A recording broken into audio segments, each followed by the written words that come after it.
Good afternoon, everyone. My name is Matt Pfeiffer. I'm the host of Conversations on Retail, and I'm here today with Judy Campbell from JC Strategies. I have known Judy for a very long time. She's one of those people that has had just a tremendous amount, probably without her even knowing, a tremendous impact on my career. I had an opportunity to work with her and learn from her back in the late 90s at Walmart. And she's just one of those people that I've managed to stay in contact with over the years. And just in the way of introduction, she's been helping organizations all over the world facilitate change for more than 40 years. Her expertise is in the area of leadership development, executive coaching, customer service, strategic planning, cross-functional teamwork, change management.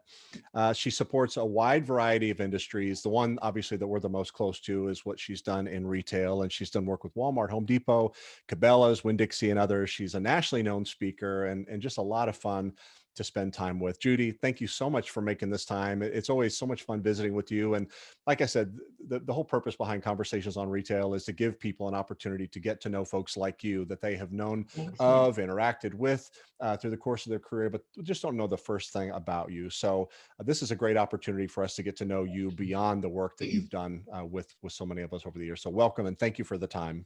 And I'm complimented, Matt. So thank you so much for inviting me to be a part of this little venture. So thanks. I'm excited.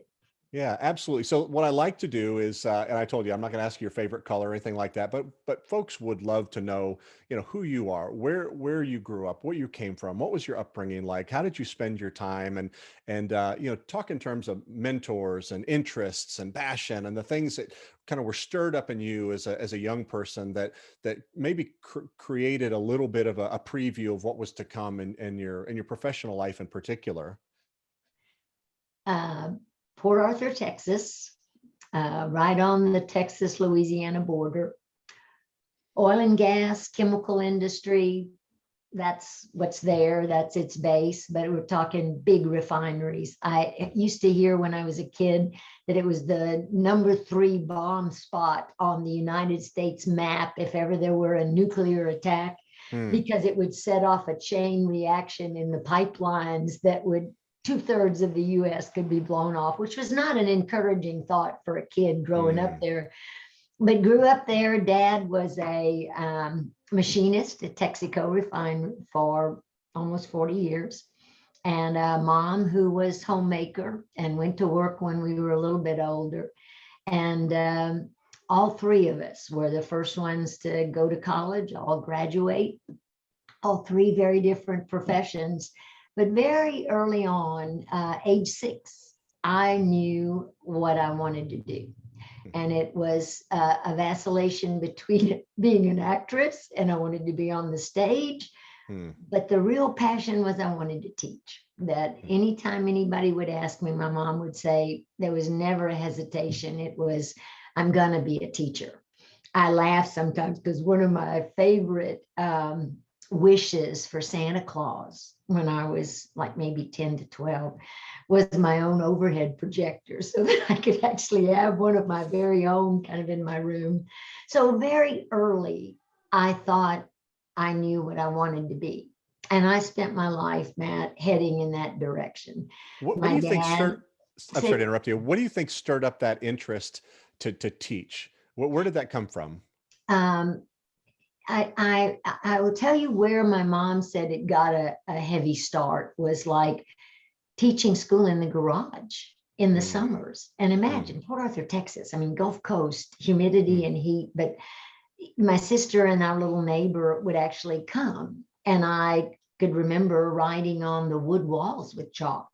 mm, There was just something. It didn't come from a human. It didn't come from a first teacher that I can relate to. There was just something for me of teaching someone else something. mm, And so it was really almost innate passion that I don't. Now, when I went to school, teachers had a profound effect on that, especially my 5th grade teacher. mm, She really fostered it more. She also fostered the speaker, the performer in me. So it kind of began to come together as what a stage could be, mm. that it wouldn't have to be theatrical, but that those things could be combined in a classroom. And so school teachers had a lot to do with it once I went to school. But it just seems like there was something for me at a very young age of wanting to instruct. And my mom said kind of direct and control was the other thing that she thought was a piece of that. But that's kind of how it all got started. So when you graduated high school, where did you go to college, and what was your course of study? I commuted back and forth to Lamar University to get my degree. I wanted history government with a teaching certificate so that I could go back and actually teach at the high school I went to. And I did. And it only took the state of Texas 2 years to make me wish I'd never seen a classroom. The experience was so horrible. And it's just a combination of your first 2 years in a classroom. We had a tremendous, it was 1970 to 1972. So, I mean, mandatory integration, and not always handled well in terms of the way that went. It was just a very emotional time, and so different from the school I had just been in, like 3.5 years before that, Matt, that we moved to Houston. My husband got a job here in the oil and gas industry, his dream job, and we made the move. And I kind of said at that time, I'm gonna quit. I'm not gonna go back, because clearly it wasn't what I thought it would be. And that's when someone introduced me to retail. Before you jump ahead, that, I mean, that had to have been having grown up kind of with a set of expectations and idealizing what it must be like, and that had to have been devastating to you as a young person, to have thought all this all that time and then it not to work out. And I actually personalized it. I wasn't mature enough to describe the situation like I just described to you, that there was a lot of chaos and emotion. I personalized it that I had goofed. Does that make sense? That I had chosen badly, and I wasn't supposed to be that, because clearly it wasn't what I thought it would be. So we came to Houston and we drove around, and my husband was laughing. He said, let's just go see some schools. Well, Houston at the time, where we drove around, some of the schools actually had barbed wire fences around them. When you think of Houston proper, a big city, and some of the areas we kind of went around in. And this 21-year-old just went, I don't know that I should do that maybe I'm not ready for that. So a friend told us about Foleys department stores, and he was a VP in the retail side. And he said, you know what? He said, why don't you come to work extra on call for Christmas and just do something so that you kind of have a job for the fall? And so I did. And their training manager at that location had to have major surgery. Then she was going to be out for like 3 months. And she remembered me from the training class that I had to go through to operate terminals and things to go to work. And she mentioned my name to the hiring manager, said, you know what, call her. She's a teacher. And I wonder if she'd come take over classes while I'm out. And that way, maybe she could fill in. And Matt, I called my dad as soon as probably 2 months into it. I called my dad and I said, I was right. This is what I'm supposed to do. But I said, I picked the wrong classroom. Yeah. It was that simple to me, that the business classroom was my fit. It's where I needed to be. It was much more in line with results I think you can see, or feeling like you were contributing to something directly, not indirectly, sometimes like a classroom feels. So retail helped me find where I was supposed to do the work I was supposed to do. Yeah. And how long were you at Foleys, and what did your career with them look like? I was 11 years with them, and I was their training manager. After that one left, I was promoted to training manager, and then I became the HR manager for that location. Okay. And then I became their corporate training director at the enterprise level. Okay. So talk about that a little bit. I mean, Foleys was then a 70-year-old company. And flagship and federated. I mean, it was Yeah. the Texas flagship, like Bloomie's would be. It Right. was the flagship in Houston, in Texas, for federated.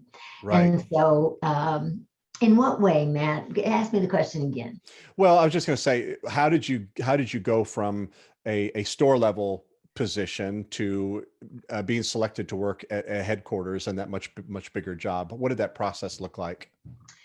That the exposure I got from the standpoint of what we were doing, both in training and in the HR function, gave me visibility to corporate. And so it's simple as that. And I tell people visibility is the key in a career. And it's even more so today, is that if you don't proact on that visibility, you're waiting for the company to create the platform for you. Yeah. It may never happen. That it was a proacting in, but I had such good peers and others in positions that they gave me access when I would proact in. And then it just became a natural next move, is that, all right, come do it in corporate. Yeah. And so I moved to the downtown location, and that's where I kind of finished my career. But it became clear in a single conversation. And so from a leadership perspective, one conversation with a manager, your boss, can change the trajectory of a career. Yeah. And I had one with my VP, and I thought I was in succession for his job. That was in my mind. I mean, everything in my mind and our conversations, I thought I was at least in the pipeline. And we're having coffee one day, and I just said something about really wanting to be a VP. And he looked at me and he said, yeah, but you were a school teacher. Won't happen. Well, yeah. When I was that clear that that aspiration wouldn't be there, I left and I went to the oil and gas industry and reached my aspiration. But then it was kind of like, okay, what do I want to do with all this? And that's when I went to consulting, but not on my own. I went to consulting firms and got tired of doing other people's work. In other words, other people's products. And that's in 1990. I said, you know what? I wonder if I could do this on my own, my products, my designs. And I actually thought, Matt, that I could travel less. I really did. That's funny. Well, that didn't kind of work out like I thought, but that was how it happened. Yeah. And so Walmart was my first client. Is that right? I was going to ask you that at some point, but your vision for starting, obviously, you said you wanted kind of the freedom to develop and your own products and so forth, but what was your vision for what that product suite might look like? Where did you think that you would focus in? I knew it would only be leadership development. Okay. And back at that point in time, it was any level. In my mind, it was more about, and it was all classroom in my mind, Matt. My vision was, I love facilitation. So I never imagined executive coaching, change consulting, none of that did I imagine would be possible. I just wanted to build custom designs for clients that really addressed their need, not some off the shelf. So to this day, I have no products in the closet. I don't go selling a product. That everything I do is custom. Everything I do is, what do you want? And let's build it together. It's never oh, I got 2 products. You really need these. I knew that wouldn't be what I want to do. I did enough of that. I sold their products. I trained their products. And there was a part of me that just wanted to make something more personal to the organization I did it with. And that's, for me, the vision was leadership development for anybody. Industry was not an issue. And to create it for them was the whole vision of what I wanted to do. And I never envisioned a staff. I never actually envisioned it being a company, to be honest. That was not my framework. My framework was do what you love. Yeah. I want to do what I love. And I want to do it at the amount I want, but I want it to be custom. I want it to be something that fits. So you mentioned Walmart as your first customer. That's so interesting, so exciting. Did you find them? Did they find you? Tell us that story. I still don't know. 32 years later, I don't know how my name got in the mix. But when they were creating Walton Institute in its second version, when Sam took it away from University of Arkansas to actually make it more custom, to get it out of 20 professors coming through all week talking about their books, he wanted it to actually simulate how you lead in the culture in a store model. And evidently was asking about, does anybody know people who can design a simulation like that, custom design something that would fit Walmart? I don't know. I don't know who knew me to throw my name into the hopper, but a company was selected, and all three competitors, but we were asked to do the design. Walmart would own it. We'd get to facilitate it. And for over 26 years, I facilitated every version of the Walton Institute, which was the real cultural based program for the company for all those years. And so, but he had an impact. And this is something that I always tell people of, since it was my first client, Sam did something I had never seen done. And as a consultant, I'd never seen this, but it fit me and the philosophy I told you, the vision I had for the company, is that we had to go work in every division of the company before we could start the design. In other words, you didn't just go, in his mind, you didn't just go pick up a pen and start building something for him. I want you to go in it, but I don't want you to go be consultant. I want you to go to work. So I spent a week in the New Braunfels, DC. I spent in December in layaway, of all horrible places, in December. And I came out of that experience. And this is the legacy I really want. She's a good student of any place she works. She'll understand it before she tries to fix it. Does that make sense? What a compliment. He really influenced the consultant I wanted to be.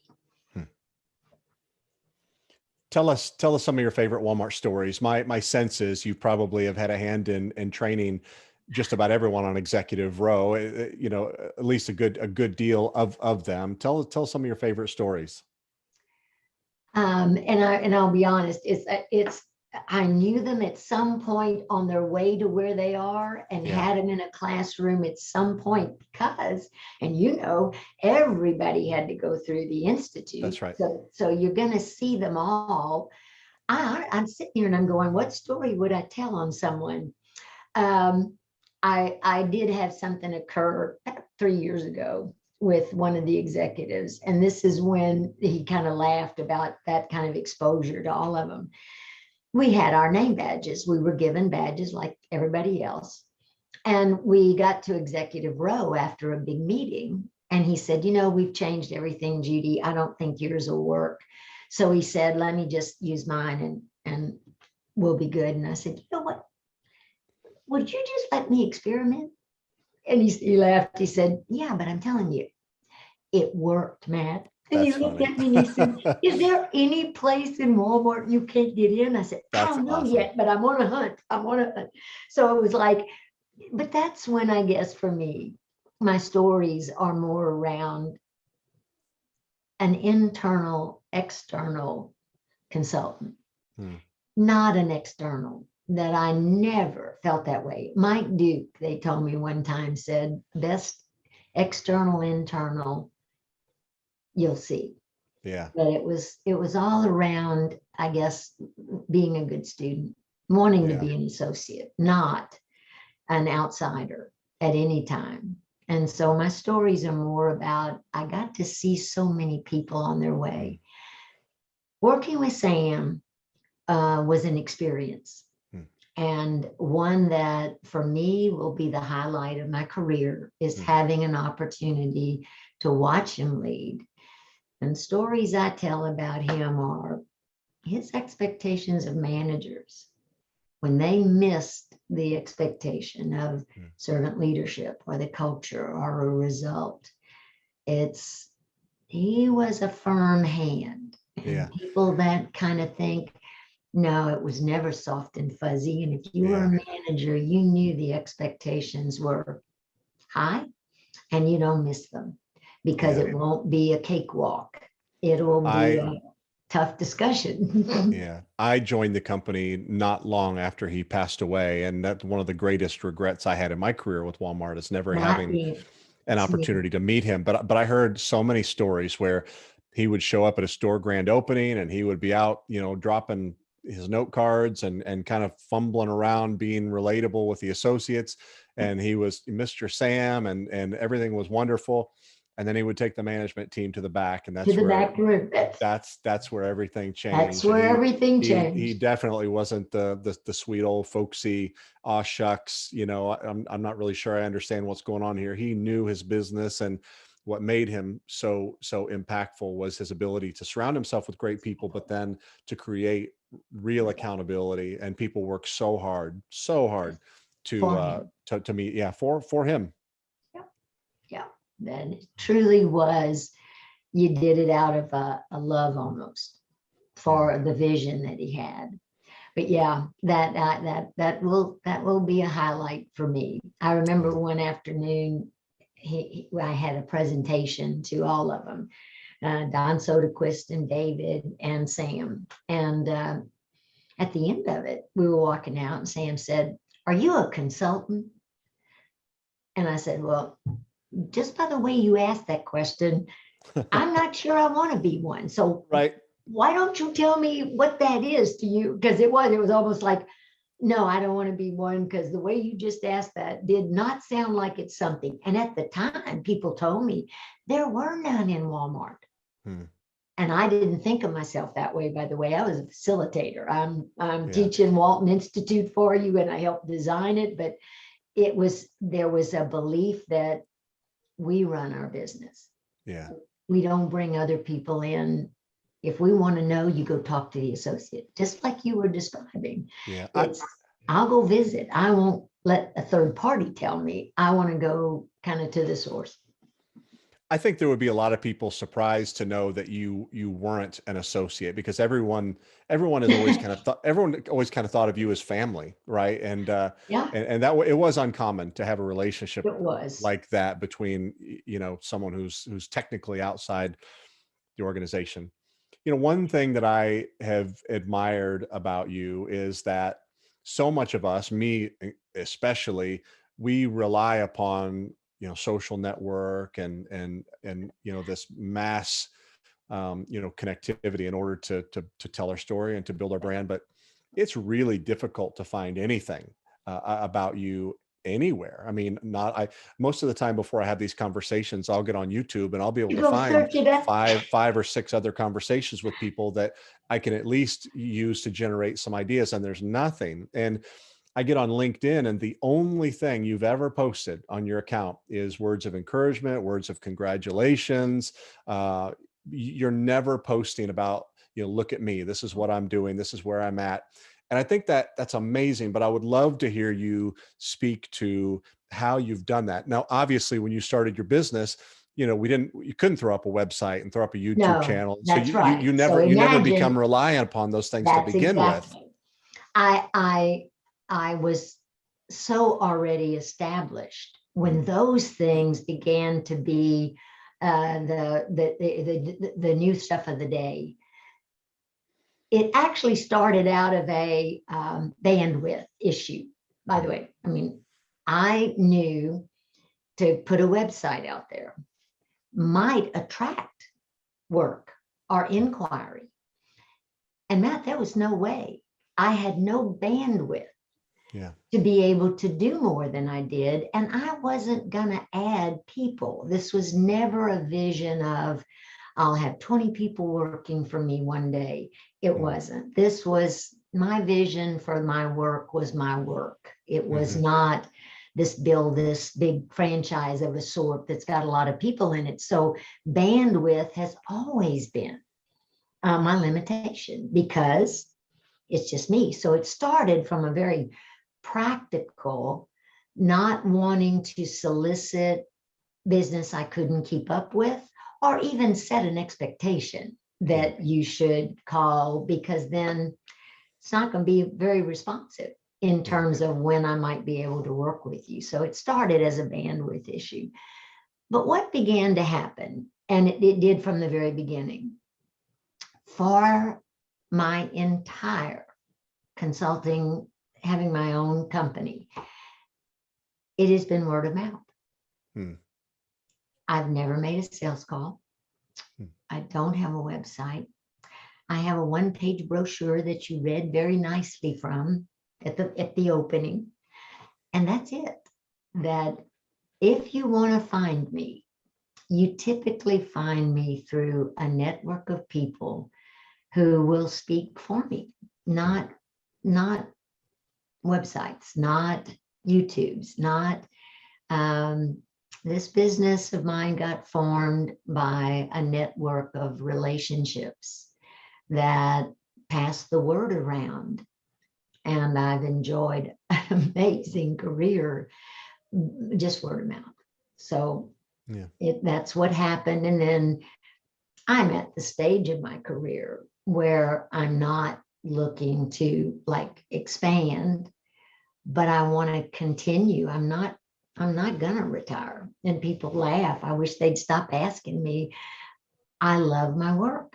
I'm healthy. I'm able to do it. I want to be relevant, but I want to do it in this way. I don't want to expand it. I'm not looking for people to think of me as some resource. Go to her YouTube videos. It's a more personal business to me. Yeah. If that makes sense. It's a more personal business. Well, and that I'm an introvert by personality, and people wouldn't even guess that. I'm situationally extroverted. So the other element of that is I'm self-conscious. And so I just haven't ever put myself out there in that way. You get me by finding me through other people is typically how it occurs. Your audio's gotten real choppy, and I don't know if it's on my side or if it's on your side. But better.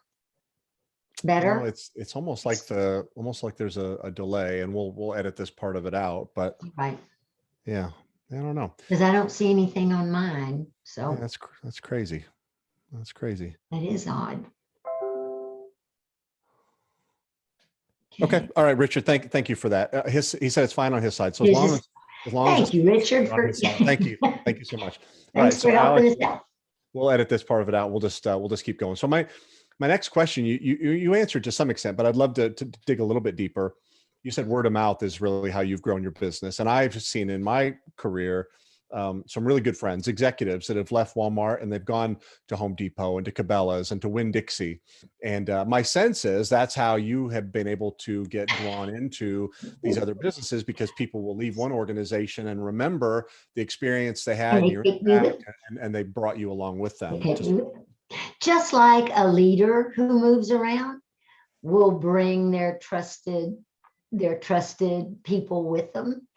I kind of feel like I get to tag along when they get promoted or they move on to other places. And that's how I've gotten every one of my big clients has been through someone who really knew me at Walmart, by the way, a real heavy stream of that, because you stay with somebody 32 years.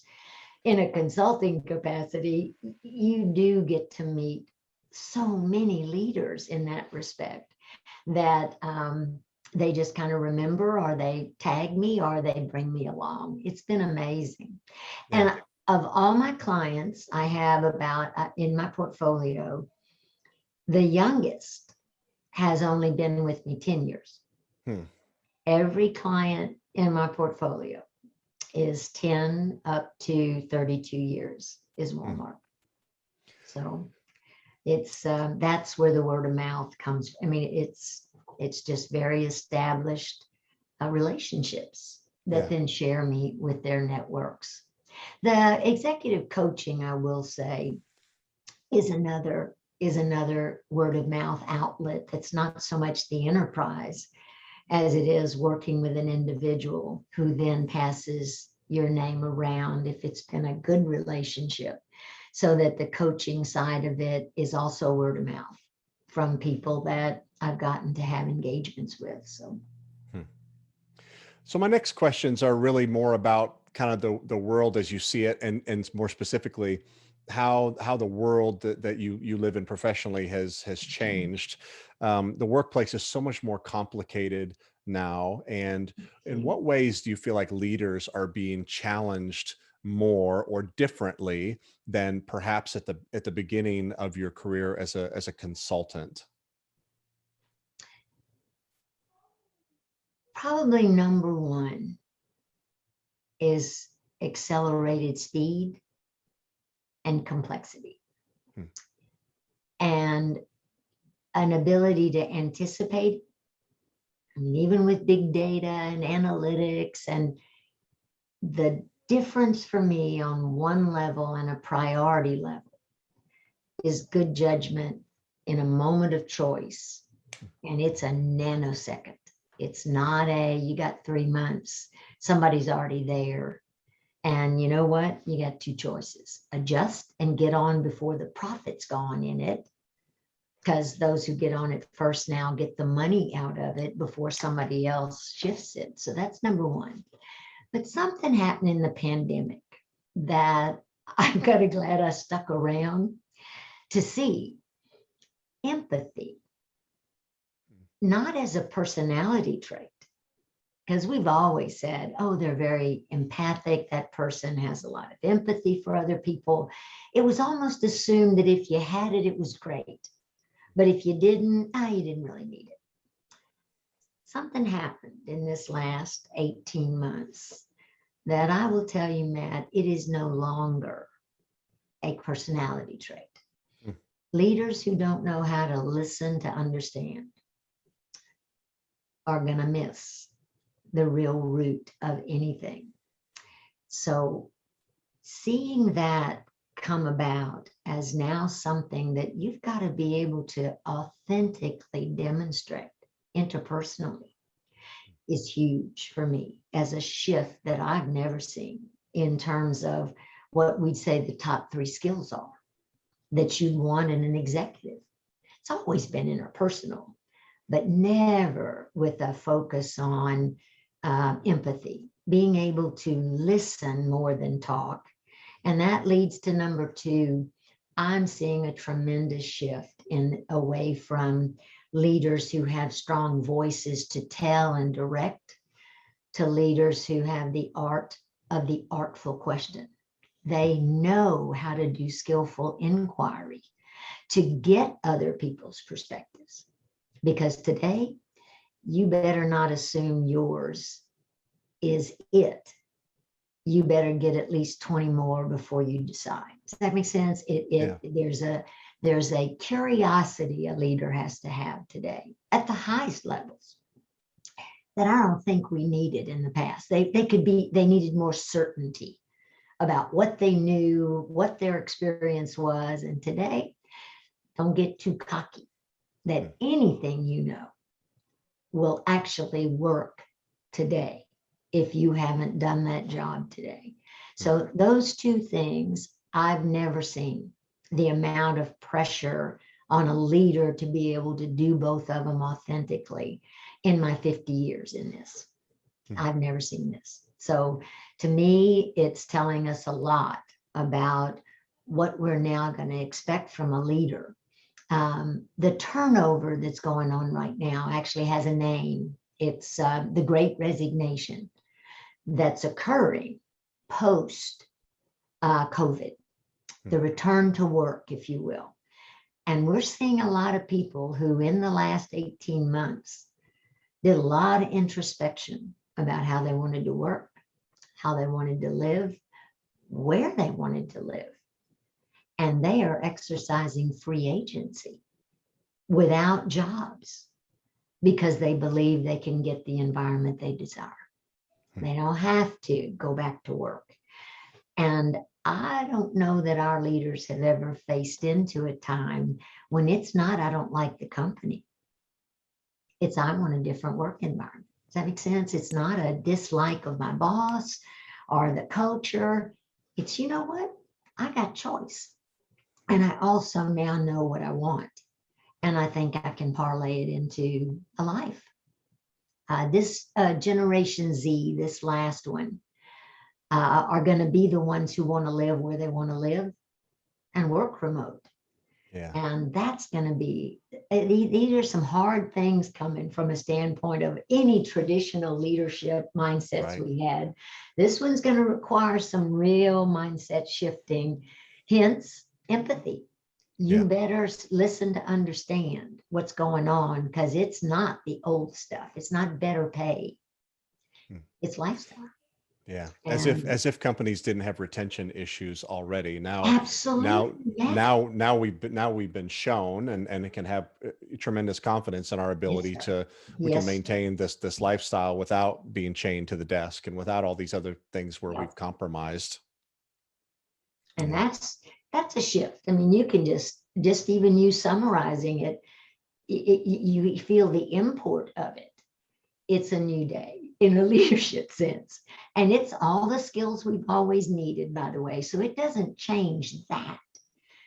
It means we're going to have to add some things that we've never had to add non-negotiably. They're mandatory now. They're not nice if you got them. If you don't worry about it. You'll be okay. Yeah. Not anymore.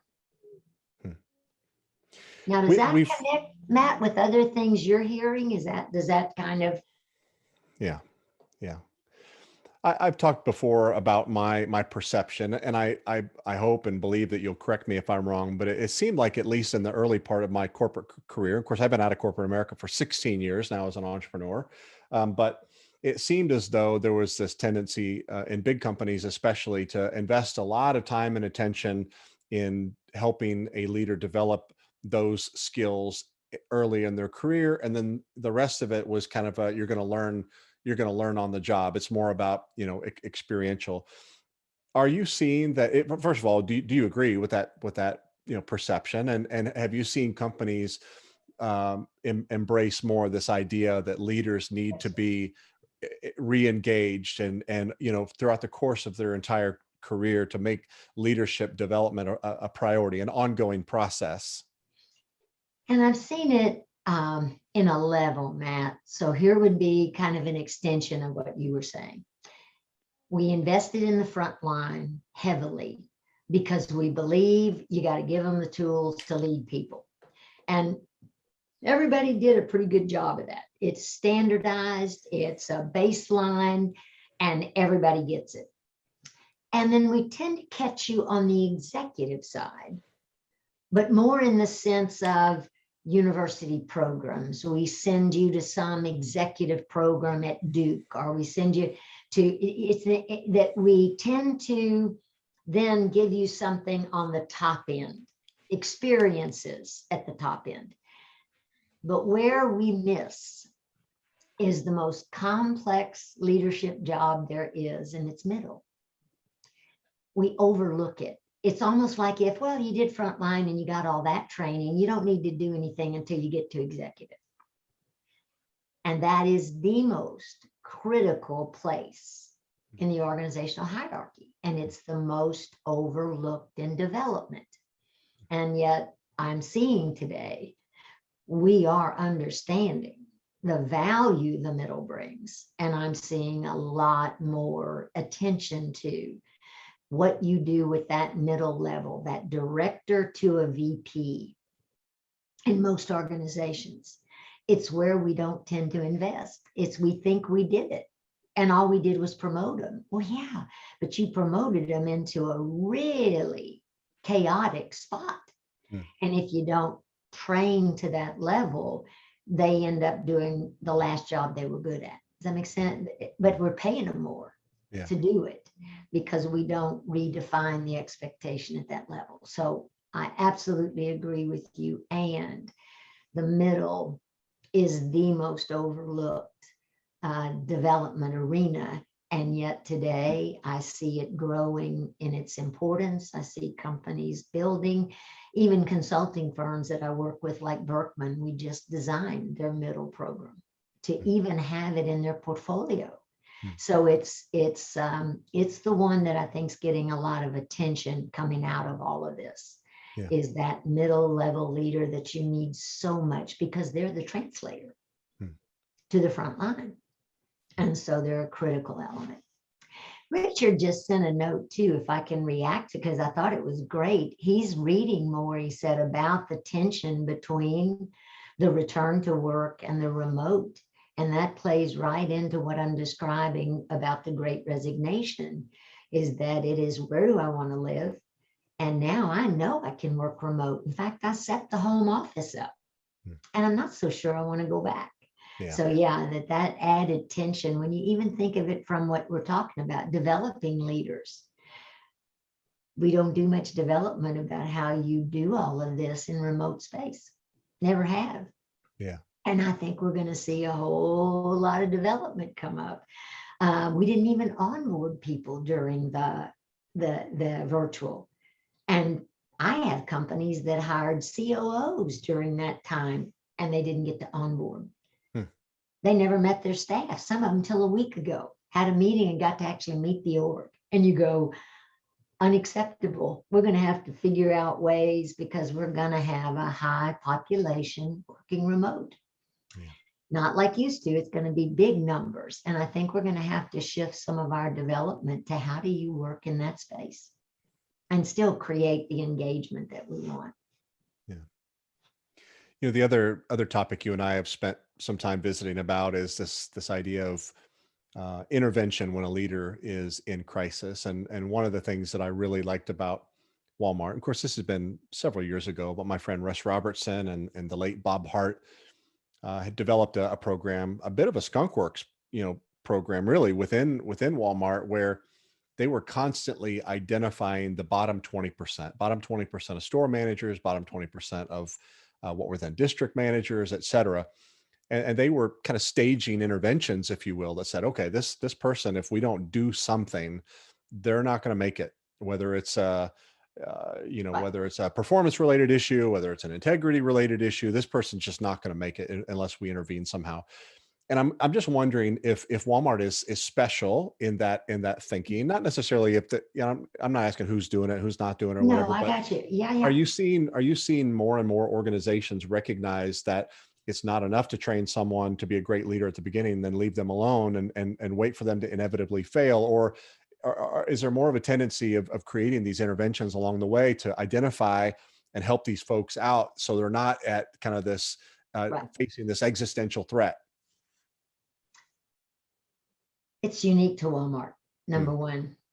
What's much more traditional, I would say, is that Walmart's scope, and when you had that many stores, you saw the volume of the bottom 20. Does that make sense? It was noticeable, observable. It wasn't like a team of 20 and you got a bottom 10. It's two people that you then treat almost like a disciplinary issue. Does that make sense? Yeah. It was unique. I'd never seen it done. I've never seen it done since. Now, do companies respond with development to remedials? Yes. But not in the scope Walmart did. Almost like they took a responsibility that maybe we didn't prepare them. Does that make sense? And that's an unusual mindset to take, Yeah. is that before we act on that, then maybe we need to reinvest.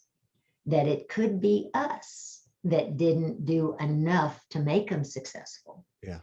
Can we reinvest to ensure that it's not a lack of training, it's a capability issue, and they're just not a good fit for that?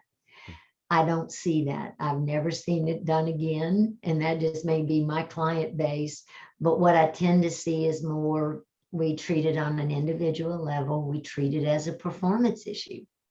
But I don't often see these major kinds of reinvestments in learning to prevent failure, if you will. In other words, to give them a second shot. And that whole concept to me was an amazing corporate responsibility. Does that make sense? Yet it was so much a part of the culture that let's check ourselves before we do something that affects their career. Yeah. Let's be sure that they understand all the basics they need to understand and help them, and then they got a second chance at that. So no, it was unusual. It still is. And yet I see a lot of remedial programs done. Even executive coaching can often be remedial, of just, we got a problem, let's give them the benefit of some development before we make a decision. But I've never seen it done on the scale those two did it. The concept was very unusual, but I also related it to the scope and scale of Walmart. Yeah.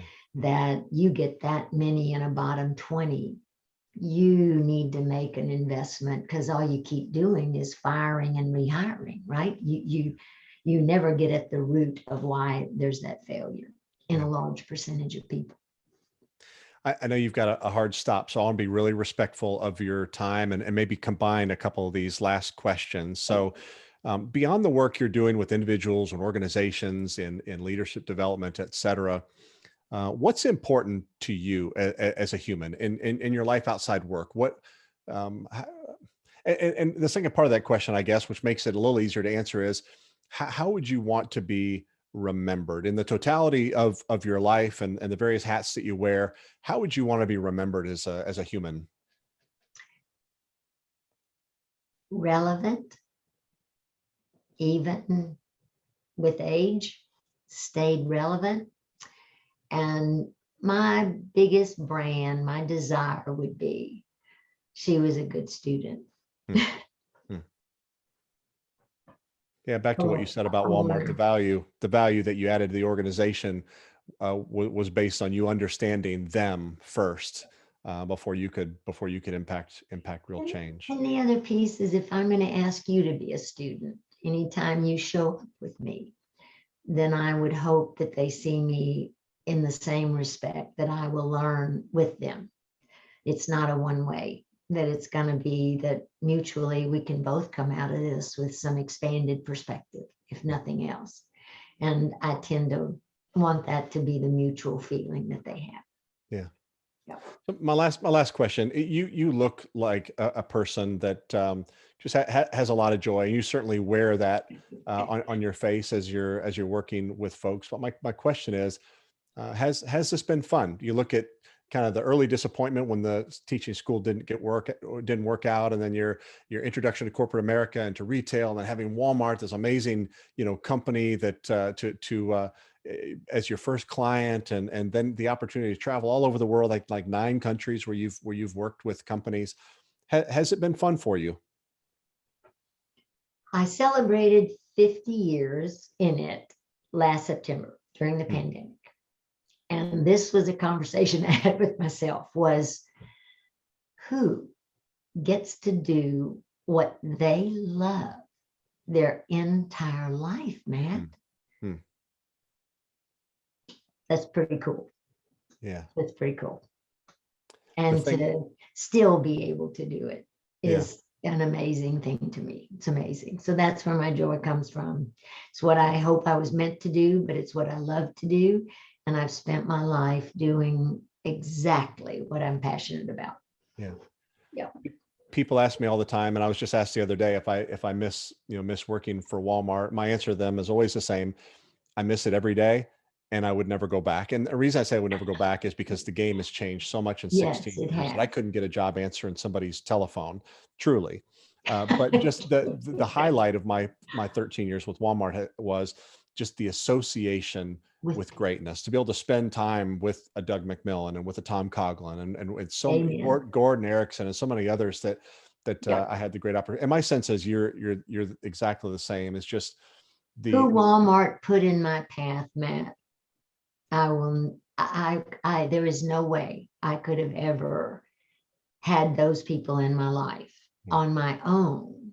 And you're an example. I mean, look at whose paths we got put in because of that entity. Yeah. And that's an amazing thing of network that they create. But it was amazing to think of who all I've had the chance to work with because of that organization. So yeah, I share that thought. yeah. Judy Campbell, president of JC Strategies. It has been so much fun getting to Hey, know Matt, for you, me a too. person. We've had so much interaction over the years, but to really sit down and have an opportunity to learn more about you, it's been such a pleasure. Thank you so much for your time. I look forward to seeing you again soon. Me too. Bye, Have a Matt. great day. Thanks for Bye-bye. inviting me. Thank you. Bye-bye. Bye.